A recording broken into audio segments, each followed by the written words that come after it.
Phase 5 was just announced at San Diego Comic-Con, and I was there in that room. I got to see a ton of great footage for a lot of movies coming up. Now, I'm not going to talk about a lot of that footage in this video. I'm saving that for a particular different one where I'm going to react and give you guys my reaction to each and every one of those. But in today's video, we're going to be ranking each and every project for Phase 5 and how excited I am from each and every one of those. So this is going to be a fun list, guys. I can't wait to get your guys' thoughts. There's 12 projects to go through. We're going to throw those down below. And again, hit that like and subscribe button because tons more content coming up in the next couple of days, specifically regarding around Marvel, San Diego Comic-Con, and tons of other awesome things I got to do there. So let's dive right into this. So at my number 12, we have Agatha, Coven of Chaos. Now, this is my least anticipated and least exciting thing for me when it comes down to all the things in Phase 5. And a lot of that just comes down to is that while Catherine Hahn was absolutely fantastic as Agatha, and I had a blast with her as the character, when her character ended, I never went, yeah, I want to see a dedicated show just to her. In fact, if they wanted to bring Agatha back in a certain particular way, I would have preferred them to just do a Scarlet Witch spin-off film or show where Agatha is still with her, you know, physically in some way, shape, and form, because Scarlet Witch had killed her in the comics, but it's about her epilogue and where she goes after Avengers Disassembled, and there's a lot of interesting aspects in there that I would have preferred to have seen. Now, I might be surprised, just as I was when the first season of Loki came out, and went, holy crap, this is awesome, but right now, I'm not that hyped, and I want to be, but I feel like I'm not going to be until I actually see something more from this and what's going on. But I will say, something in my gut is telling me that we're going to see Elizabeth Olsen in this show. So maybe that'll get me a little bit more hyped if that's ever confirmed. Now, at my number 11, we have Ironheart. Now, Riri Williams is a pretty damn good character in the comics, but my thing with this is that I've always looked at Riri Williams and Ironheart as great supporting characters. Now, maybe that's just because I haven't dove too hard into her character within the comics, but looking at this, maybe I'll get a little bit more excited once I see Wakanda Forever, since she is going to be in there. The Funko Pop just leaked out and, well, was just announced, and you actually get to see what her Iron Man suit's going to look like in Wakanda Forever. I'm really digging that. It looks like very much like Mark 1 style original Iron Man when he came out of that cave. There's a lot of cool things in the Wakanda Forever trailer that get me a little bit more excited for this character, and just hearing about how excited the actress is to play her. But besides that, I know nothing about the story, and I really just am not that too anticipating for this yet. Which brings me into my number 10, which is Echo. Now, the reason Echo is far above the rest of these two characters is the sole fact that I'm really excited to see what the writers of this show are going to do, because it's the original writers of Daredevil. They're coming in to create this show. Daredevil's going to probably be in this show. I imagine Kingpin will as well. I think even Variety or Hollywood Reporter had even broken that scoop. And this is a character that I was intrigued by in Hawkeye. Wish we got a little bit more development in it. And for me, actually diving into Echo a little bit more in the comics, there's some intriguing aspects that they're able to do. I think Maya's a really good actress, and I'm really excited to see what they're able to do with her character in this show once again. But towards the farther end, just due to the fact that there's so much in Phase 5. Now, at my number 9, we have Loki Season 2. Now, I absolutely love the first season of Loki in every single freaking way. The only reason, again, that this is lower on the list is because we haven't seen anything from it.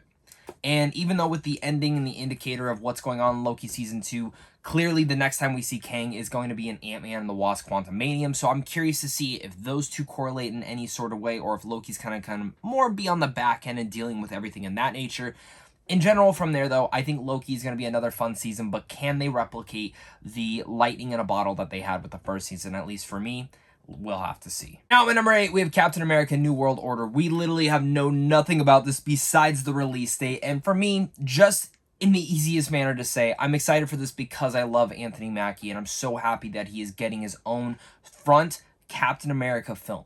Now, I didn't love Falcon and the Winter Soldier. In fact, I think if I did, this would probably be even higher on the list, but for the same fact as it is, I am so excited to see that suit again. I'm so excited to see him suit up and kick ass. And I have a gut feeling that this is really going to tie into the Thunderbolts film, which I guess at my number 7, let's talk about it, is Thunderbolts. I've really gotten into the comics lately of Thunderbolts, and I think there's going to be a lot of cool things when it comes down to this team in particular. I'm excited to see what they can do with this team. I'm excited to see what adventures they might be able to do and what team they actually might pick. You know, I imagine it's probably going to be U.S. Agent, Abomination, Yelena, Ghost, maybe even from Ant-Man and the Wasp, and maybe some other characters along the way. Really fingers crossing that we get Punisher in here, that John Bernthal is in this. I don't know if that'll actually happen. We will happen to see, but I think the Thunderbolts is going to be a really cool idea, and the fact that this is the film that's actually concluding all Phase 5 makes me think that this is kind of like the new Avengers team, since there is no Avengers yet in this entire world. And I think that's going to go bad and end up leading us into Phase 6, which gives us, of course, Fantastic Four and the 2 new Avengers films that were announced at the end of that phase. Plus, you know, we're probably going to figure out what the rest of those little dates are when it comes around to D23. But now at my number 6, we have Blade. I have been just dying to see Mahershala Ali's Blade. We've heard his voice in the Eternals. I wish we would have just gotten a look at him. But this is a character that, again, we have not seen in live action since Wesley Snipes' version of Blade. And I really love what Wesley Snipes was able to do in that. I had such a blast with that character. But again, this is a character that many people are kind of split. Is it going to be PG-13? Is it going to be R? I'm probably leaning more that it's probably going to be PG-13, but I think there will be some awesome elements in here. And what it probably will further out within the Black Knight's character, which is Kit Harington's, as well as just this mythological world of monsters and creatures, which is rumored to be showing up in Werewolf by Night, which we don't know when we're getting that released, as well as even in Moon Knight. We got a little bit of tidbits in there. I like that they're diving into this horrific monster tale, and I'm excited to see what Blade continues this storyline in there. Plus, it's Ali. This guy is like one of the best actors working right now. He's a 2-time Academy Award winner, so I cannot wait to see Blade. We're getting up to my top 5, guys, and this is where I just want to remind you guys to leave your guys' thoughts down below in the comment section. I cannot wait to read each and every one of yours to see what you're most excited about in Phase 5 so far, the middling portion of the multiverse saga. As well as, guys, make sure to hit that like and subscribe button, because I love talking movies and TV, and if you also love doing that, you probably are going to enjoy this channel. So again, hit that like and subscribe button. Let's get back to the video. My number 5, we have the Marvels. Now, I would not be that excited for this if it wasn't for 2 different reasons. One, Nia DaCosta's directing. I absolutely loved her direction in the first 2 films that I saw of hers, Candyman, and I can't remember the other one off the top of my head. But then we also have Kamala Khan, who just showed up in Miss Marvel, and I was not that excited for Miss Marvel. I really like Kamala in the comics, but I'm like, really, how is this going to work in live action? And absolutely, Iman killed it in that role. And now seeing how that's all going to tie into the Marvels, I just can't wait to see what this film is all about and how it actually furthers out the development of the entire MCU and where it might actually take us into space. Where are we going? This is going to be a fun-ass cosmic adventure that I am so damn excited for. Mostly for the same fact of, you got Nia DaCosta, and I actually have a gut feeling, again, with this one, that I think a lot more people are going to start to like Captain Marvel when it comes around on this movie. On my number 4, we have Secret Invasion. Now, if you asked me about a week ago before I saw this panel how excited I was for this, this would probably be way low on the list. But it's the same fact that I actually got to see footage from this. Now, I'm going to save a lot of my reaction to that footage because I'm going to do a separate video on all that, but Secret Invasion looks phenomenal. Like, top tier MCU stuff. Like, I was really blown away by it, and I was actually really surprised to see how great and the tone that they are actually going for Secret Invasion. Like, it feels Winter Soldier grittiness, and even more gritty than I would say that Falcon and the Winter Soldier's marketing came out to be. So I actually think that this is going to be one of the more dramatical one of the more dramatical series that Disney Plus actually puts out, and I'm very interested to see how this is a more Nick Fury-centric adventure. I am really hyped for this one now. Now, at my number 3, we have Ant-Man and the Wasp, Quantuamania. Now, I love the Ant-Man trilogy. I think the first one is such an underrated gem. The middling film, Ant-Man and the Wasp, is a lot of fun, but, you know, it's not one of the top-tier Marvel films. It's just a lot of fun. And this film, the trailer we saw, looks great. It looks very small scale, continuing with the Ant-Man trend, all taking place in the quantum realm. But one of the things that I'm really excited about is, of course, Kang the Conqueror is being introduced technically into this. Obviously, he showed up in Loki season 1 as a different variant of him.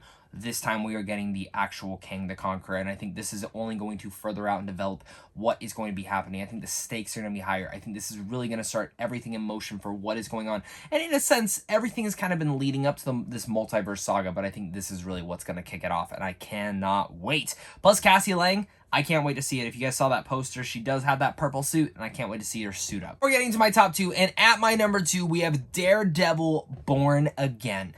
We don't know anything about this besides that Vincent D'Onofrio and Charlie Cox will be in the show, as well as that it's going to be 18 episodes. When they said 18 episodes, I said, what? What'd you say? 18 episodes? What the fuck? When and how is that going to be happening? I was so blown away that the fact that they are doing 18 episodes. That seems like a long season. I think the perfect like little season thing is 12 episodes personally, but they're going 18. I'm curious to see how Kevin Feige does it, what the story is. Gut feeling is they're probably going to adapt, of course, Daredevil Born Again comic, but I think this is the way that they're going to intersect, say, Jessica Jones, Punisher, Luke Cage, and start bringing these characters back into the fold and announcing them into this entire world. That is something I'm excited to see how they do it and when they do it, but it's all going to be a question when the show finally comes out in 2024. I don't love the writers for this show, but hey, you know, we can be proven wrong. I mean, look at the Russo brothers. They directed the hell out of the Winter Soldier. So really, really anticipating this show now more than I was when it was announced. And of course, at my number 1, it is Guardians of the Galaxy Volume 3. This has been my most anticipated Marvel project since it was announced that James Gunn was finally coming back and everyone was coming back and we're getting this conclusion to this trilogy, because the first Guardians of the Galaxy, the more and more I think about it, I think this is still going to be my favorite MCU film. I just rewatched that one again and it just is so heartfelt, and I even enjoyed the second one. But we saw footage for this. And it was the only, well, Wakanda Forever put a tear in my eye for a lot of different reasons.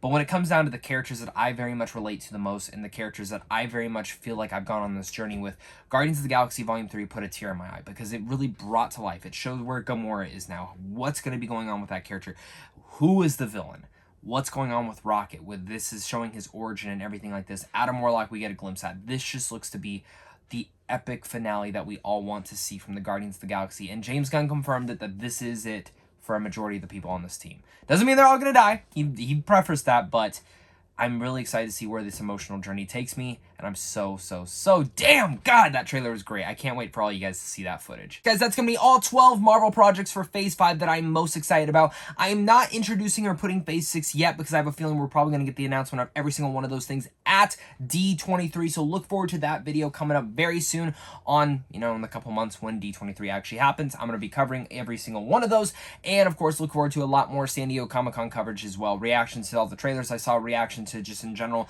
the entire week and every panel I went to. Lots of fun things. Look out for that. And of course, until next time, guys, stay classy.